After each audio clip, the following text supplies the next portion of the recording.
Hi friends, welcome to Anu AB happy family. வெயில் காலம் முடிஞ்ச வரைக்கும் நான்வெஜ்ஜை தவிர்த்துடுங்க.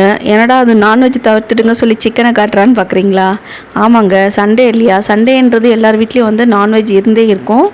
நான் வந்து சிக்கன் கிரேவி பண்ணிவிட்டு ரசம் வச்சுட்டேன். எதுவும் குழம்புலாம் செய்யல. ரசம், தயிர், சிக்கன் கிரேவி வச்சு சாப்பிட்டுக்கலான்னு.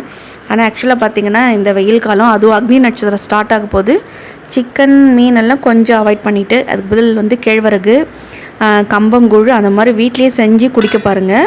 நானே இப்போ வந்து கூழெல்லாம் நிறைய செய்ய ஆரம்பிச்சிட்டேன். தயிர் வந்து அப்பப்போ எடுத்து மிக்சியில் போட்டு உப்பு போட்டு அடித்து நல்லா தண்ணி ஊற்றி மோராக சிலுப்பி குடிங்க. ஹெல்த்துக்கு நல்லது. ஏன்னா வந்துட்டு இந்த டைமில் வந்து நம்ம குழந்தைங்களையும் சேஃபாக பார்த்துக்கணும். அதே மாதிரி பார்த்திங்கனாக்கா அனல் காற்று வீசும். அந்த டைமில் வெளியிலையும் வராதிங்க, வீட்டுக்குள்ளேயே இருங்க. 5 மணி வரைக்கும் 5:30 மணி வரைக்கும் வெயில் வந்து கம்மியாக மாட்டேங்குது. ஜென்ஸுங்க பாவம் வேலைக்கு போகிற ஆம்பளைங்களும் சரி லேடிஸும் சரி ஒன்றும் பண்ண முடியாது.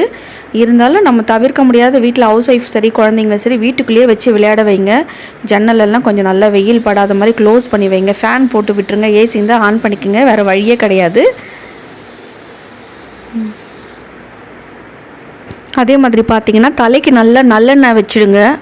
வாரத்துக்கு ஒரு 3 நாளாச்சும் நல்லெண்ணெய் வச்சு நல்லா குளிங்க. 2 டைம் இந்த டைமில் குளிச்சாலும் நம்மளுக்கு வந்து கொஞ்சம் ஹீட் எல்லாம் இறங்கும். அப்புறம் வந்து லெமன் ஜூஸ் குடிங்க, தண்ணி நிறைய குடிங்க. ஓகேவா?